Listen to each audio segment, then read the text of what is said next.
So as we opened the show with this morning, Tommy and I were scheduled to be down in Atlanta, Georgia at the College Football Hall of Fame at SEC Media Days. And one of the guys we would have ran into and talked to is Brett Norsworthy, who does sports radio down there in Memphis, 560 AM. Brett, appreciate the time this morning. Don't you wish we were down in Atlanta, Georgia right now, man, at the College Football Hall of Fame?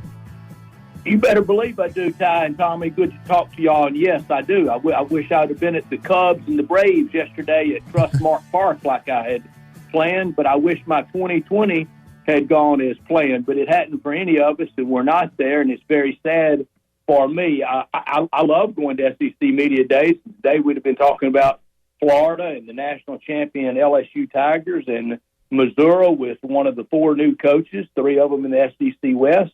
One of them, Sam Pittman at Arkansas, the other two in Mississippi, and Lane Kiffin and Mike Leach. And I do very much miss not being at SEC Media Days. I miss more not being at the Winfrey than I do in Atlanta. I liked 2 years ago at the College Football Hall of Fame, but I think it more naturally fits at the Winfrey in Birmingham. But I understand why they wanted to do it and why they're going to do it that way. I wish they would throw open a bid process where a lot of places could bid on it. Where Little Rock could, where Fayetteville could, where Memphis could, where other places could bid on SEC Media Days if we ever get back to it. But if we don't have college football this year, not having Media Days next year will be the least of our concerns.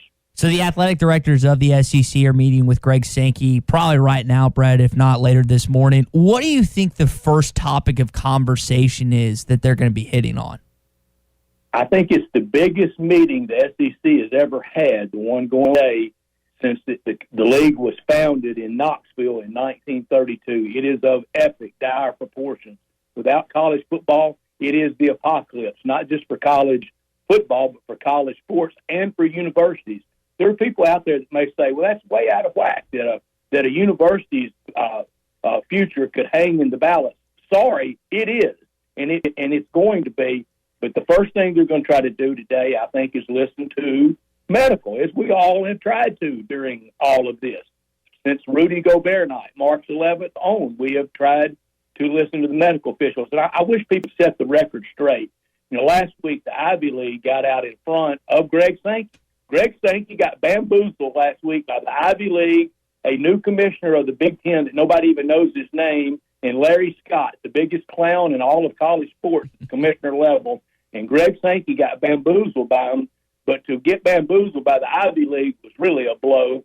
But people say that the Ivy League caused the shutdown of sports is utter garbage. The shutdown of sports happened on Wednesday night with Rudy Gobert. While the SEC tournament was still being played, the Ivy League made their decision on Tuesday. On Wednesday, every conference in the country that was supposed to be playing was playing, including the NBA. And on Thursday, the Big East even played until halftime. People giving the Ivy League credit for shutting down sports are dumb. Yeah, it's preposterous. It seems to me, Brett, the first thing you got to decide, I mean, yes, you listen to the medical opinions. You don't have to decide about the start of the season today. Maybe in order, the first thing you got to decide is, are we going to play non-conference games? To me, it's about after you listen to the medical opinions, it's do you want to narrow your control targets? Do you want to narrow it down to 14 venues? Do you want to eliminate neutral site games like Arkansas and A&M and Arlington, and the Arkansas game scheduled with Missouri, like the Florida, Georgia? Do you want to narrow it down to your 14 home venues so that you can guarantee testing, can guarantee environments, can guarantee sanitation? To me, those are some of the things that these ADs could maybe pin down today in this meeting. Well, Tom, that's a great take, and I think you're right. I think that would be one of the first things addressed. The list is long. I do not envy Greg Sankey's legal pad and what all he has to go over today, or his PowerPoint, because it is a lot to go over. But I think those neutral site games like Ole Miss and Baylor opening weekend, that's probably out. Sadly, the Razorbacks, much a store can look forward to road trip to South Bend is probably out. And I know a lot of my friends that have been waiting and have paid for a lot of things to go on that trip. That's probably out.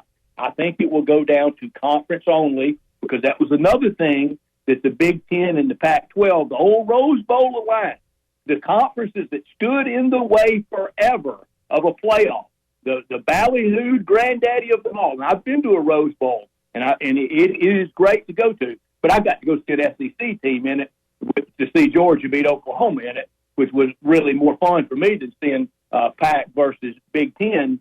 But they stood in the way of a college football playoff forever, and they have wanted everybody to play the same number of conference games forever, and they kind of directed that last week. They intended to do that. They got their wish with that, and they also want, for the New Year's Six bowl games, just conference champions. Well, in effect, they got that last week, too, because that's going to be how Bill Hancock and the CFP, how they do it when they go to the New Year's Six bowls. It'll be the Power 5 conferences and probably the best from the group of 5, whether that's Boise or Memphis or Central Florida or whomever. That's going to be the one. And what that does is that eliminates at-large bids for the SEC to have another swing at the pinata like we always do, because eye tests won't matter anymore. It's going to be just buttonholed to conference champions only. Pac-12 and Big Ten wanted that. They got it last week. And another reason why Greg Sankey was just caught totally not prepared for this. He's known since March 11th that we were headed toward the iceberg with athletics in college football, the one that pays the bills for everything. Not badminton, not baseball, not handball, not basketball, but football, and he was ill-prepared for it. The next point beyond conference games only, or whether you will include non-conference games, is start date. I don't think you have to make a decision at the end of July whether you're going to have a season or not. I think you got to make a decision, Brett, when you're going to start the season, whether it's September 5th or at a later point. Could you see this league making a decision to delay the start of the season rather than cancel the entire season? Tommy, I could, but you're right. We should have been having this dire meeting, this emergency meeting, and they're not really being sincere when they say it was long planned, because as Ty said when we started, we had long planned to be in Atlanta today. So the meeting wasn't long planned. It may have been a week and a half, 2 weeks, 3 weeks planned, but they just pulled the plug on SEC Media Days about 4 to 6 weeks ago. But we should have been meeting in April and in May, and maybe even trying to start the season earlier, not much earlier, but instead of that week 0 of August 29th, why weren't we a viral outbreak? Talking with Brett Norsworthy here, 560 AM in Memphis on the Morning Rush. Brett, you have the unique perspective of being an Arkansas grad and doing Ole Miss pre and post for IMG there. Arkansas, Ole Miss, Missouri, and Mississippi State all dealing with new coaches. How do you think those particular schools are going to be affected this upcoming football season with everything that we're having to deal with right now? It's such a shame for all 4 of those places, but particularly the 3 in the West. Mizzou probably the one, I love Barry Odom, and y'all are going to fall in love with it too, is the DC for the Razorbacks. Knew him in Memphis, and I thought he probably got the worst deal out of that last year. I bet Mizzou really wishes they'd have stayed with some consistency and continuity with him. But in the SEC West, there's a reason all 3 places opened up. Mississippi State, a little better material-wise than the other 2. But for Sam Pittman, Lane Kiffin, and Mike Leach, all needing every second they could have with the team, whether it was in March and in spring and player get-togethers at this time of year and starting camp, it just makes a hard job almost impossible. And if we go now to 10 games and it's all conference games, it sounds like the 21 and 22 crossover games will be the games. Well, for Arkansas, that means going to Georgia and hosting South Carolina. Let's make a hard job more impossible for Sam Pittman to build momentum at Ole Miss. Lane Kiffin, we were on our way to selling 45 or 50,000 season tickets. Well, the virus, we couldn't stop. It halted everything. It blunted everything. All the momentum, all the fun of the off-season, the Lane train. Same for the Pirate, getting to Starkville. But they all needed practical, on-field time with their team. When you line up quarterback, tailback, wide receiver, tight end, the Razorbacks staff really well with teams. I would love to go to battle with Franks, Boyd, Henry, and Burks at wide receiver. But where Tim Pittman needed to work his magic, and I think he will, is in that offensive line. You don't do that through Zoom meetings. Brett, one of the questions we asked our listeners, and Tommy and I had conversation a couple weeks ago, was which new head coach in the SEC is going to be there the longest and the shortest. Of those four, Brett, which one do you think is going to be in this conference the longest and the shortest period of time in these upcoming years? The longest with the team that just hired him? Correct. I think it might be Eli Drinkwitz at Mizzou because he's young. What about the shortest? Who do you think is going to be let go the quickest or decide to take another job of those four? Well, Arkansas just replaced the coach after 2 years, so they've shown a quick hook. Brett Norsworthy with us here on the Morning Rush. Brett, last week I was trying to kind of go through the structure of how these athletic departments are set up, and they're technically nonprofits, and the reasoning why this college football season happening and the revenues that are tied to it is so important, and really it's a house of cards in so many ways. Let's walk through that here because people think, well, they got all this money and there's 120, 30, $40 million in their budgets. Explain to the audience why you miss one season, the whole thing could fall down, because while their foundations may have a little money in reserve, these athletic departments generally have very little money to fall back on for not just a rainy day. This isn't a rainy day that we're dealing with. This is a full onslaught hurricane that athletic departments are dealing with right now. Well, sadly, we operated where we had to spend everything we made, which was wrong. I mean, maybe this going forward for college administrators it will be more than a rainy day fund, and what we've had to spend on sports that never have a prayer of producing a nickel in income. But you have to, or you get into a sense of you think you have to keep up, and the money was rolling in so well that you just never thought it would be a poor day. And you go back to the Razorback Stadium expansion. I was for it. I was glad the Board of Trustees did it. I love how it looks both aesthetically and how it flows with the natural look of the stadium. The Razorback Stadium is among the best in the country. It is so much fun to go to a game there. And I'm not talking about just in the fashionable club levels, but just in the outside seating. It's great. But if you'll remember, and he took some criticism for it, but then Board of Trustees member, former Senator David Pryor, was very opposed to it. And he deigned to ask a few questions about it and took a lot of criticism for it. But it ultimately was passed because it shows, just so much, it was so much cash flow coming in.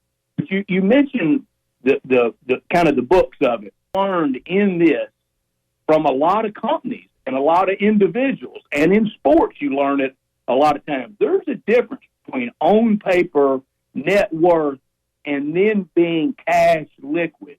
And college sports is not very often cash liquid. It's all kind of, in the future. It's all coming in with future projections. We would be talking right now at SEC Media Days about the SEC tearing up their contract with CBS and signing that new big deal with the ESPN that ESPN was probably going to buy out and put into play for next year. And that CBS deal was the envy of sports for so long, and then it started looking like peanuts. Well, now CBS may go back to the SEC and ask them, I bet you still love us now, don't you? Yeah, because, Brett, when A&M and Mizzou were added, CBS didn't up anything, did they? They just kept the money the same, and for, like you're saying, for the executives at CBS, that's probably the best deal they've ever signed in the course of their career for them able to do that, with the money that they were able to just spend for the SEC and still get that coverage every single week. And it delivered. And it delivered. At 2:30 Central Time, it brought these little old bitty burgs, these little college hamlets. It brought Fayetteville and Tuscaloosa and Auburn and Starkville and Baton Rouge and Knoxville and Oxford and Athens. It brought them to life. And back in the old days on Fridays in USA Today, they would have the coverage map for college football and for pro football, and like 19% of the country would be getting this. At 2:30 on CBS, 100% of the country getting that game. Yeah. Brett, what's it been like the last few months in Memphis? What's it been like living through and surviving through coronavirus in the city of Memphis? Tommy, it's been like it has been everywhere. This one was one for the record books. It hit every corner of the world. I remember the day that the coronavirus map finally showed that every single country had someone, even the country of Isle of Man. How bad of luck do you have to be to have to be the one person at the Isle of Man to have contracted COVID-19? But everybody's been touched by it. But it has been like what everybody's gone through. There are days you think, okay, we're getting closer. We're gonna round the corner, and really and truly we haven't. Today being July 13th, except for, and I love it, except the PGA Tour back in front of no fans. What's the big difference today on July 13th than it was on April 13th? Not much. Yeah, I mean, and other than baseball not being played, July 13th, 2020 versus 19, we're pretty much at the same spot. We're talking about a hopeful football season ahead, but if some decisions and some things don't change here in the next few weeks, the entire sports landscape could look much different here in about 50 days or so. So it could. I'm with y'all, and I'm with so many people right now that are listening. We can't imagine a year without college football. The last time I did not go to at least one college football game was 1968. I went to my first college football game in 1969, and I would say over the last 28 years, I've averaged going to minimum 10 a year. I can't imagine what my weekends will be like, but we are staring it right in the face, and it's why it's such a big decision today, and why I think Greg Sankey should be heavily criticized for dilly-dallying and not being more aggressive with this when you could see the iceberg ahead. And now on the 13th of July, and Tommy, and Ty, you think about the domino effect in these college towns. Okay, first of all, we know the restaurant and the hotel scene, but also this. When it hits the university level, what it's going to do to the real estate market, what it's going to do to the commercial real estate market, what it's going to do to home values in these college towns, what it's going to do to someone that's extended on a new apartment complex, all the things that it's going to hit in these college towns. On the Oxford Square, I'm going to say there are probably, I'm just guessing, I'm going to say there are 80 businesses. 70 won't survive on the Oxford Square without college football, because we've already missed baseball season. We've missed graduation. In Oxford, they missed Double-Decker Festival. They're probably going to miss move-in. You miss a college football season, and then it is Night of the Living Dead for people. And while it is not the most important thing going, the most important thing is trying to contain and work through the virus, and getting a vaccine is the number one priority. Mm-hmm. It's more important than going to the moon was. But we know how important sports that it is, and the trickle down from it will be cataclysmic, and it will be sooner rather than later. We may have college football next year. I feel like we will in 2021. But let me tell you what it's going to be the equivalent of. It's going to be the equivalent of whatever car you're driving today to going back and driving that car you got when you turned 16. The 98 Dodge Ram. An 86 Blazer. All right. Let's not go back. 72 four-door Maverick for me, man. Brett Norsworthy, 560 AM in Memphis. Brett, appreciate you making some time for us this morning. And like you and like everyone else listening, we need college football this year, man. We sure do. Thank you, Ty. Thank you, Tommy. Y'all be safe. Good talking to you, Brett.